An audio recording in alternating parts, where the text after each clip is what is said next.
G7은 글로벌 여론을 리드할 임무가 있고 일본은 홍콩의 일국양제에 대한 성명 발표를 주도하기를 원한다. 최근 아베 총리가 중국에 대놓고 한 발언인데요. 반면 트럼프 미국 대통령을 향해서 2주간 격리를 각오하더라도 미국에 가겠다라 발언하며 미국을 상대로는 안쓰러울 정도의 조공 외교를 펼치고 있습니다. 반면 한국은 일본처럼 중국을 버리고 미국을 절대적으로 신뢰하는 이 너무나도 단순하고 극단적인 외교 대신 수출 비중이 가장 높은 중국과 미국 사이에서 어느 국가도 자극하지 않은 채 대한민국의 국익을 극대화하는 방향에 초점을 맞추는 고도의 전략을 이어가고 있습니다. 이렇게 차별화된 외교 전략 덕분에 드디어 한국에 엄청난 기회가 찾아왔죠. 최근 중국이 코로나19 사태로 엉망이 된 경제를 살리기 위해 앞으로 5년간 48조 6천억 위안 하나로 8,200조 원을 투자하겠다 밝혔는데요. 싱하이밍 주한 중국 대사는 이와 관련해서 한국에 커다란 기회가 될 수 있다 전했습니다. 중국이 8,200조 원이라는 천문학적인 규모의 자금을 모으기 위해서 재정 적자 규모를 늘리는 동시에 특별 국채를 발행하겠다고 밝혔는데요. 주요국들의 GDP 대비 정부 부채 비율을 보시면 일본이 238%로 세계에서 가장 높고 미국 107%, 유럽 84%, 영국 80%, 인도 70%에 비해 중국은 51%에 불과합니다. 한국은 이보다 더 낮은 37% 미만이죠. 이렇다 보니 중국과 한국은 코로나19와 같은 위기가 닥쳤을 때 큰 부담 없이 과감한 경기 부양 정책을 펼칠 수 있습니다.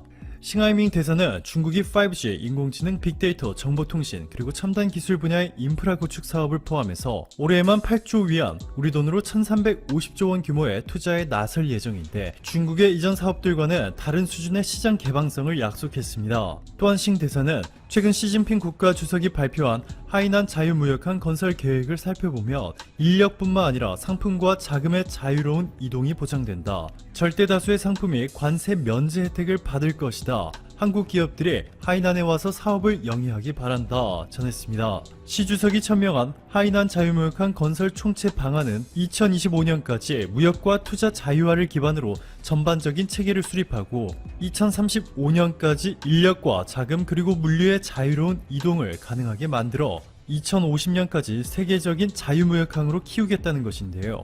이를 위해 하이난을 무관세 지역으로 지정하고 하이난을 방문한 관광객의 면세 쇼핑 한도를 10만 위안, 약 1,700만 원으로 대폭 확대하기로 했습니다. 대표적인 무관세 지역으로 명품 브랜드를 상대적으로 저렴하게 구매할 수 있었던 홍콩의 관광산업에 상당히 위협적인 계획이죠. 이뿐만이 아니라 첨단 기술 기업이 하이난에 회사를 차릴 경우 법인세를 무려 15%나 감면해주기 때문에 17%로 세계 최저 수준의 법인세를 통해 수많은 글로벌 기업들을 유치했던 싱가포르도 비상이 걸렸습니다. 하지만 일각에서는 중국의 하이난 자유무역항 건설 계획이 애초에 홍콩을 대체하는 것을 목표로 하는 만큼 중국의 제안을 신중하게 고민해봐야 한다는 의견도 나오고 있습니다. 자, 그런데 여기서 한 가지 확실한 점은 중국이 8,200조 원이라는 천문학적인 자금을 쏟아부어 중국판 뉴딜을 시행하는 과정에서 한국 정부와 한국 기업들에 적극적으로 대박 기회를 제공하고 있다는 것이고, 이 제안은 일방적으로 중국이 한국에 퍼주는 형태가 아니라 오히려 중국이 한국의 도움을 받는 기회라는 것이죠.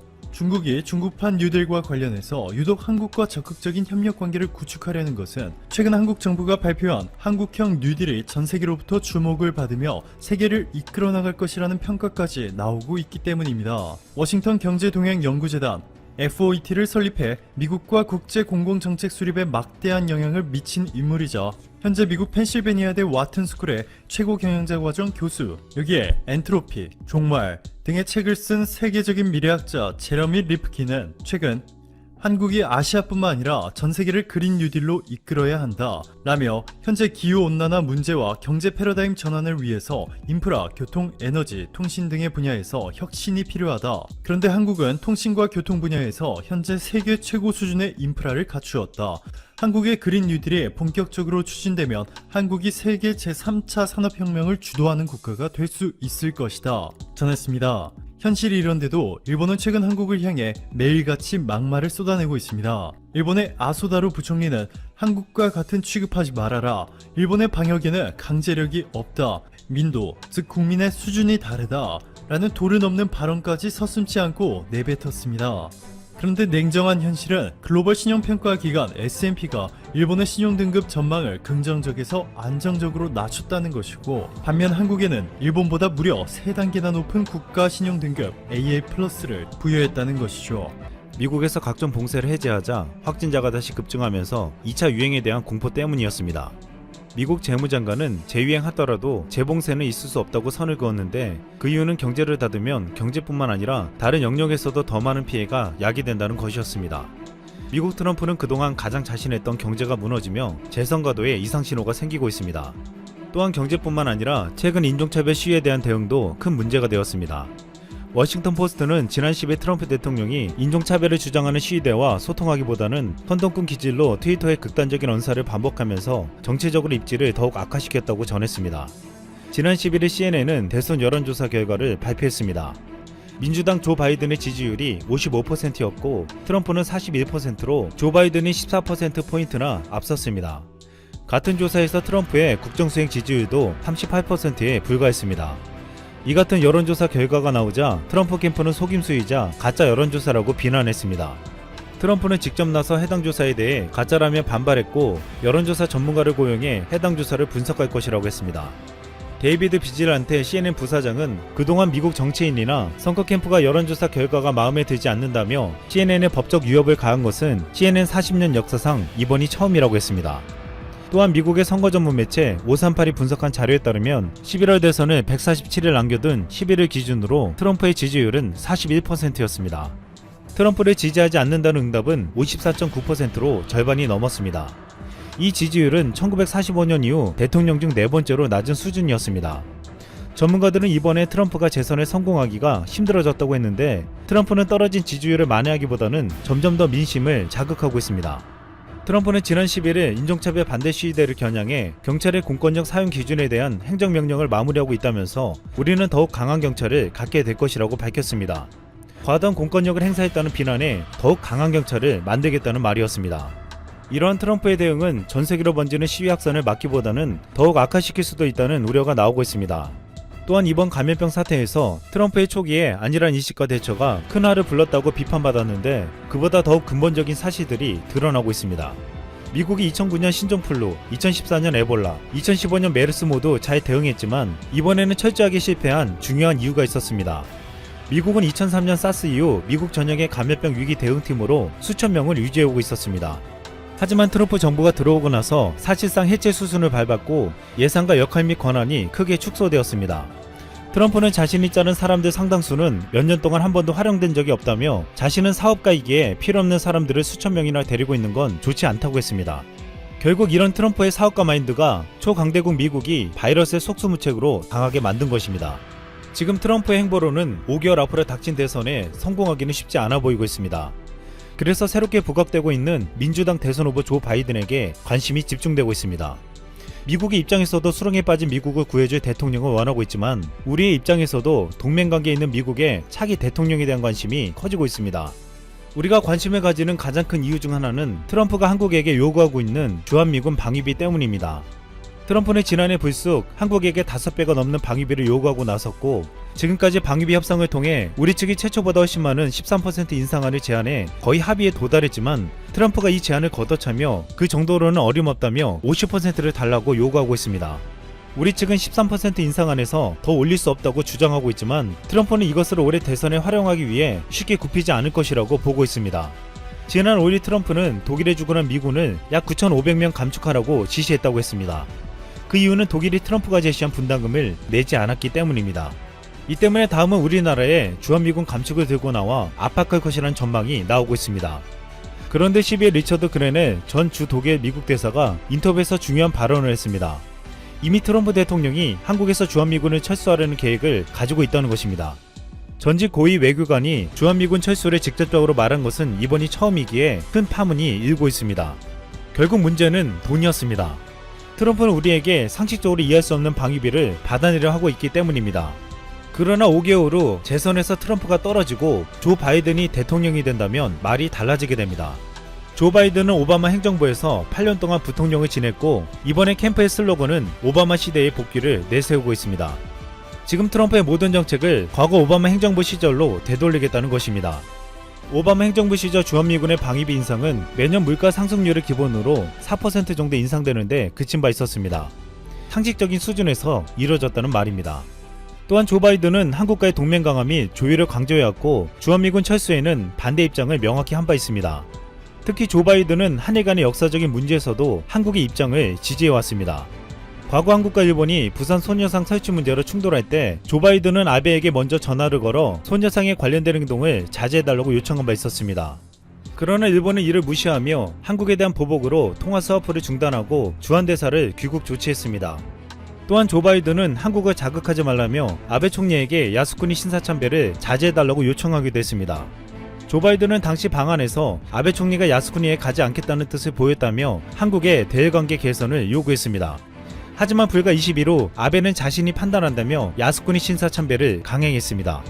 당시 아베 총리는 그런 일방적인 이야기를 받아들일 수는 없다며 자신이 신사참배를 하는 건 국민과의 약속이라고 반론했습니다. 조 바이든은 아베 총리가 참배에 나서자 본인의 체면이 깎였다며 격분했습니다. 결국 조 바이든은 아베에게 뒤통수를 맞은 격이 되었습니다. 예상과 달리 조 바이든은 자신의 중재가 실패로 돌아가자 일본의 강경한 어조로 실망했다는 성명을 내놨습니다.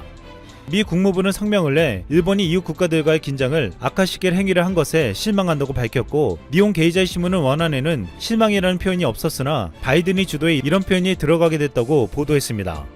결국 이런 사건들로 인해 조 바이든은 일본 아베 정권에게 좋지 않은 감정을 가지게 되었습니다.